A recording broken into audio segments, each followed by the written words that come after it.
మోకాళ్ళు అరిగిపోయాయి, ఇంకేం చేస్తాం, మన జీవితం ఇంకా ఇంతే, ఆ నొప్పులతోనే అలా బ్రతికేస్తూ ఉండాలి అని నిరాశపడుతున్నారా?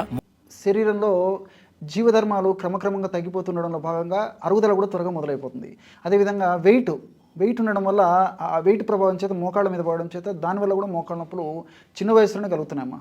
వీటికి సంబంధించి చాలామంది అవగాహన లోపంతో విచక్షణ రహితంగా విచ్చలవిడిగా మరి డాక్టర్లు ఏదో కొంతకాలం పాటు వాడమని చెప్తే వీళ్ళేదో చాక్లెట్స్ లాగా పప్పర్మెంట్ లాగా మింగేస్తుంటారమ్మా. అది అవగాహన లోపంతో ఆ విధంగా చేస్తున్నారు తప్ప ఎక్కువ రోజుల పాటు మాత్రం వాడడం మాత్రం ఈ పెయిన్ కిల్లర్స్ ఏమాత్రం మంచిది కాదమ్మా. రెండోది ఏమంటే పెయిన్ కిల్లర్స్ వల్ల కేవలము తాత్కాలికంగా కొద్ది రోజులు లేదా కొద్ది గంటల పాటు నొప్పి తగ్గిపోతుంది తప్ప డిసీజ్ ప్రాసెస్ మాత్రం పెరుగుతూనే ఉంటుందమ్మా. లోపల చెడు చేసేదంతా చెడు జరుగుతూనే ఉంటుంది. ఆ పెయిన్ తగ్గినప్పుడు మనం కంఫర్టబుల్లీ ఫీల్ అయిపోతుంటాం. ఈ డిసీజ్ ఏమో జబ్బు ఏమో పెరిగిపోతుంటుంది అన్నమాట. ఈ మోకాళ్ళ నొప్పులు రావడానికి ప్రధాన కారణం ఏంటి డాక్టర్?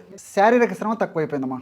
ప్రథమంగా ముఖ్యంగా చిన్న వయసు వాళ్ళకి ఈ మోకాళ్ళ నొప్పులు రావడానికి ఏంటంటే పోషకాహార లోపం కూడా ప్రధానమైన కారణం. దీనివల్ల ఏమైతుందంటే క్యాలరీస్ వస్తున్నాయి కానీ పోషణ బాడీకి ఉండడం లేదనమాట. దీనివల్ల క్రమక్రమంగా పోషకాహార లోప ప్రభావం చేత ఈ మోకాళ్ళ నొప్పులు వస్తున్నాయమ్మా. తర్వాత రెండోది ఏమంటే విటమిన్ డి లోపమా. చాలామందిలో మీరు గమనించండి, ఒక 100 మందిని మనం గమనించినట్లయితే ముఖ్యంగా భారతీయుల్లో దాదాపు 80% 90% మందిలో విటమిన్ డి లోపం ఉంటుందమ్మా. చిన్నపిల్లల నుంచి పెద్దవాళ్ళ వరకు. మన దురదృష్టం అంటే సూర్యభగవానుడు ఉన్న సూర్యభగవాను యొక్క ఆశీర్వాదం మనం పొందలేకపోతున్నామమ్మా. మనకేంటంటే ఏసీ రూమ్లలో అలవాటైపోయింది, నీడ పట్టినటువంటి ఉద్యోగాలు అలవాటైపోయినాయి. కాస్త ఎండకు కూడా భరించలేనటువంటి పరిస్థితుల్లో మనం ఉండటంతో క్రమక్రమంగా ఈ డి విటమిన్ లోపం ఉండడం చేత కూడా మరి చిన్న వయసులోనే మోకాళ్ళ నొప్పులు వచ్చేటువంటి అవకాశం చాలామందిలో ఉంటుందమ్మా. దీనికి తోడు ఇప్పుడంతా అపార్ట్మెంట్ కల్చర్ అయిపోయిందమ్మా. సో లిఫ్ట్లో ఏదైనా వసతి ఉండి టయానికి అడ్జస్ట్ కాకపోయినా లిఫ్ట్ ఏదైనా ప్రాబ్లం ఉన్నప్పుడు పైకి ఎక్కాల్సిన పరిస్థితి వస్తుంటుంది, దిగాల్సిన పరిస్థితి వస్తుంటుంది. అదేవిధంగా 2 వీలర్స్ వాడేటప్పుడు కూడా సరే ఇప్పుడైతే ఈ బటన్ సిస్టమ్స్ ఉన్నాయి కానీ కిక్ సిస్టమ్స్ ఉన్నటువంటి కిక్ సారికి ఇది కావడం వల్ల కూడా కార్టిలేజ్ డ్యామేజ్ అయిపోయి కూడా మోకాళ్ళ నొప్పులు వచ్చేటువంటి అవకాశం ఉంటుందమ్మా.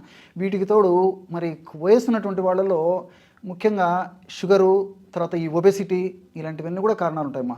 వాడేటువంటి ఔషధాలు ఎలా ఉండాలంటే పెయిన్ తగ్గాలి, డిసీజ్ త్వరగా పెరగకుండా ఉండాలి, ఆ యొక్క ఔషధాల వల్ల మనకు సైడ్ బెనిఫిట్స్ బాగా ఉండాలి. అలాంటిది మనం ఔషధాలను సెలెక్ట్ చేసుకొని వాడుకోగలిగితే బాగుంటుంది. కానీ ఆ న్యాచురల్ మెడిసిన్స్లో కూడా సెలెక్టివ్ డ్రగ్స్ కొన్ని ఉన్నాయమ్మా. అంటే కొన్ని రీసెర్చర్ కూడా చాలా అద్భుతమైన ఫలితాన్ని ఇచ్చినట్టు మనకు రీసెర్చర్ కూడా తెలుస్తుంది. కాబట్టి అలాంటి ప్రొడక్ట్స్ ఏదైనా ఉంటే మరి దీర్ఘకాలం పాటు వాడుకొని ఆ యొక్క సమస్య నుంచి మనం బయటపడడం మంచిదమ్మా. ఈ బీ బెటర్ వాళ్ళమా ఆర్థో ఊర్జా అని చెప్పేసి ఒక ప్రోడక్ట్ తీసుకొచ్చారమ్మా. ఆర్థో ఊర్జా మనకు మార్కెట్లో దొరుకుతుంది, క్యాప్సూల్స్ రూపంలో దొరుకుతుంది. ఇందులో ఒక్క బాటిల్లో 60 క్యాప్సూల్స్ ఉంటాయమ్మా. సో ఉదయం ఆహారం తర్వాత ఒకటి క్యాప్సూల్ వేసుకోవాలి, రాత్రి ఆహారం తర్వాత ఒక క్యాప్సూల్ వేసుకోవాలి. మోకాళ్ళ భాగంలో స్టిఫ్నెస్ తగ్గిపోతుందమ్మా ముఖ్యంగా. రెండవది ఏమంటే ఈ మోకాళ్ళ భాగంలో ఈ అరుగుదల ఉన్నటువంటి పరిస్థితుల్లో గుజ్జు ఉత్పత్తి తగ్గిపోతుందమ్మా. సో గ్రీస్ ఏదైతే మనం లూబ్రికెంట్ చెప్తామో గుజ్జు ఉత్పత్తి తగ్గిపోతుంది అనమాట. ఆ త్వరగా గుజ్జు ఉత్పత్తి తగ్గకుండా ఇది కాపాడుతుంది. అదేవిధంగా ప్రాథమిక దశలో ఉన్నటువంటి పరిస్థితుల్లో మోకాళ్ళలో గుజ్జు త్వరగా తగ్గిపోయేటువంటి అరిగిపోయేటువంటి పరిస్థితి ఉంటే ఆ విధంగా అరగకుండా కాపాడుతుంది. గుజ్జు ఉత్పత్తి అనేది కూడా ఉపయోగపడుతుందమ్మా. అంతేకాకుండా ఈ యొక్క మెడిసిన్ యొక్క మరొక ప్రత్యేకత ఏంటంటే కండరాలను, ఆ భాగంలో ఉన్న కండరాలను బలోపేతం చేస్తుంది, ఎముకలను బలోపేతం చేస్తుంది, తర్వాత జాయింట్ను బలోపేతం చేస్తుందమ్మా. మంచి సర్క్యులేషన్, బ్లడ్ సర్క్యులేషన్ బాగా పెంచడం వల్ల ఆ జాయింట్కి కావాల్సినటువంటి పోషకాంశాలు విపరీతంగా అక్కడ సప్లై అవుతాయి. కాబట్టి ఆ భాగంలో ఉన్నటువంటి ఈ మలిన పదార్థాలు ఈ ప్రక్రియ వల్ల నొప్పి వల్ల కొన్ని రకాలైనటువంటి ఫ్రీ రాడికల్స్ అనే పదార్థాలు ఉత్పత్తి అవుతుంటాయమ్మా. అదేవిధంగా హానికారకమైనటువంటి రసాయన పదార్థాలు కూడా ఉత్పత్తి అవుతుంటాయి.